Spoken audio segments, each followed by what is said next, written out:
গরমের সময় যদি বন্ধুরা পেঁপে এরকম একটা রেসিপি থাকে দুপুরের লাঞ্চে তাহলে তো কোনো কথাই নেই বন্ধুরা, এটি খেতে দুর্দান্ত হয়।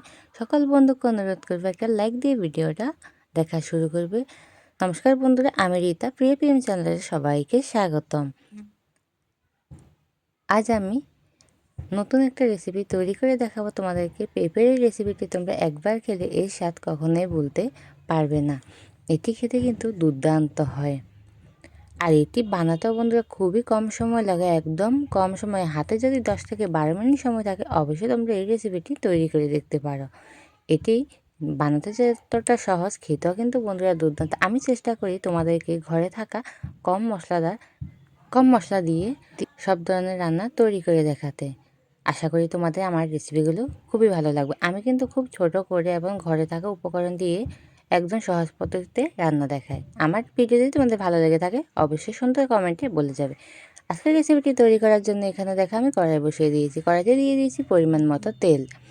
আর তেলটা যখন গরম হয়ে যাবে আমি একটু খুন্তি দিয়ে তেলটাকে একটু কড়াইয়ে সারা গায়ে দিয়ে দিয়েছি। আর এখানে দেখো আমি তেলটা গরম হয়ে যাওয়ার পর দিয়ে দিয়েছি আধা চা চামচ কালো জিরে। কালো জিরেটা দিয়ে আমি এটাকে 10-12 সেকেন্ডের মতো একটু হালকা নাড়াচাড়া করে নিয়ে আমি এখন এতে দিয়ে দিচ্ছি হচ্ছে আধা চা চামচ আদা বাটা। আদা বাটাটা দিয়েও আমি এখন এতে একটু নাড়াচাড়া করে নিচ্ছি। আর এখন আমি এতে দিয়ে দিব হচ্ছে পেঁপে। এই পেঁপেটা কিন্তু বন্ধুরা আমি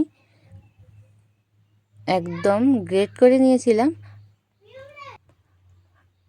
আর এতে আমি এখন দিয়ে দিচ্ছি 1 চা চামচ লবণ, দিয়ে দিচ্ছি আধা চা চামচ হলুদ গুঁড়ো দিয়ে আমি এটাকে একটু নাড়াচাড়া করে নিব ভালোভাবে। আর কিন্তু বন্ধুরা আমি এখানে একটা জিনিস স্কিপ করে গেছি, আমি আগে থেকে কিছুটা ছোলা সিদ্ধ করে রেখেছি, যেটা আমি দেখাতে পারিনি। ওটা আমি পরে ব্যবহার করব, দেখতেই পাবে। ছোলাটা আমি আগে থেকেই সিদ্ধ করে রেখে দিয়েছি। আর দেখো এটাকে খুব ভালোভাবে কিন্তু মিশিয়ে নিচ্ছি। আর এখন আমি যে ছোলাটা সিদ্ধ করে রেখেছি ওই ছোলাগুলো এখানে দিয়ে দিচ্ছি। এখানে আমি খুব বেশি ছোলা দিচ্ছি না কিন্তু। তারপর এখানে দেখো আমি দিয়ে দিচ্ছি আধা চা চামচ জিরে গুঁড়ো। একদম কম মশলা, খুবই সহজ পদ্ধতিতে কিন্তু এই রেসিপিটি তৈরি করছি। আর দিয়ে দিচ্ছি হচ্ছে আধা চা চামচ ধনে গুঁড়ো, দিয়ে দিচ্ছি আধা চা চামচ লঙ্কা গুঁড়ো,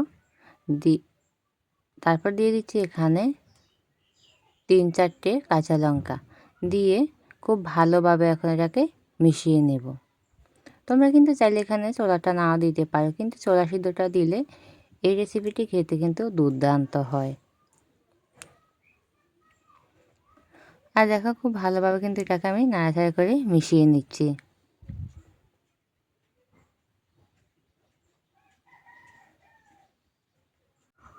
তারপর দেখো একটু সময় ধরে আমি এটাকে 6 থেকে 7 মিনিটের মতো খুব ভালোভাবে কিন্তু কষিয়ে নিচ্ছি। আর দেখো খুব সুন্দরভাবে এটা কিন্তু কষানো হয়ে এসেছে আমার, দেখতেই পাচ্ছ কতটা সুন্দর দেখা যাচ্ছে। আবার আমি এটাকে কিন্তু নাড়াচাড়া করে নিচ্ছি। এটা কিন্তু বন্ধুরা খেতে কিন্তু দুর্দান্ত হয়। আমার চ্যানেলে আজকে যারা নতুন বন্ধু আছে প্লিজ আমার চ্যানেলটি সাবস্ক্রাইব করে পাশে থাকবে। আর পুরনো বন্ধুদেরকে অনেক অনেক ভালোবাসা। সকল বন্ধুকে বলবো প্লিজ কেউ স্কিপ করবে না, তাহলে কিন্তু বুঝতে পারবে না। সম্পূর্ণ ভিডিওটা দেখার অনুরোধ রইল। আর এখানে খুব ভালোভাবে কিন্তু দেখো রেসিপিটি হয়ে এসেছে খুব সুন্দরভাবে। আমার রেসিপি যদি তোমাদের খুব বেশি ভালো লেগে থাকে বন্ধুরা অবশ্যই একটা হাইপ করে দেবে।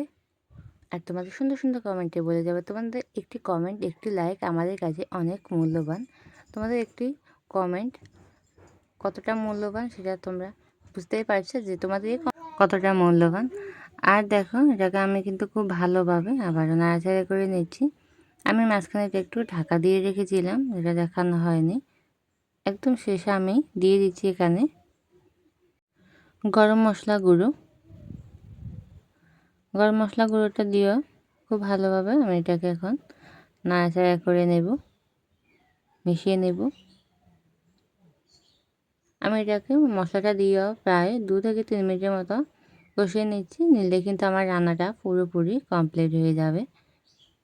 খুব ভালোভাবে কিন্তু আমি মিশিয়ে নিয়েছি বন্ধুরা, দেখতেই পাচ্ছেন। আর এভাবে কিন্তু পেঁপে খেলে দুর্দান্ত লাগে বন্ধুরা। আর এখন কিন্তু আমার রান্নাটা পুরোপুরি কমপ্লিট হয়ে গেছে, দেখতেই পাচ্ছেন কতটা সুন্দরভাবে হয়ে গেছে। এখন আমি এটাকে নামিয়ে নেব। একদম পারফেক্টভাবে কিন্তু শেষ। সকল বন্ধুকে অসংখ্য ধন্যবাদ এতটা সময় আমার সাথে থাকার জন্য। সবাই ভালো থাকবে, সুস্থ থাকবে, সাবধানে থাকবে। দেখা হবে আবারও নতুন একটা রেসিপিতে। সবাইকে অসংখ্য ধন্যবাদ এতটা সময় ধৈর্য ধরে আমার সাথে থাকার জন্য, ফুল ভিডিওটা দেখার জন্য। সবাই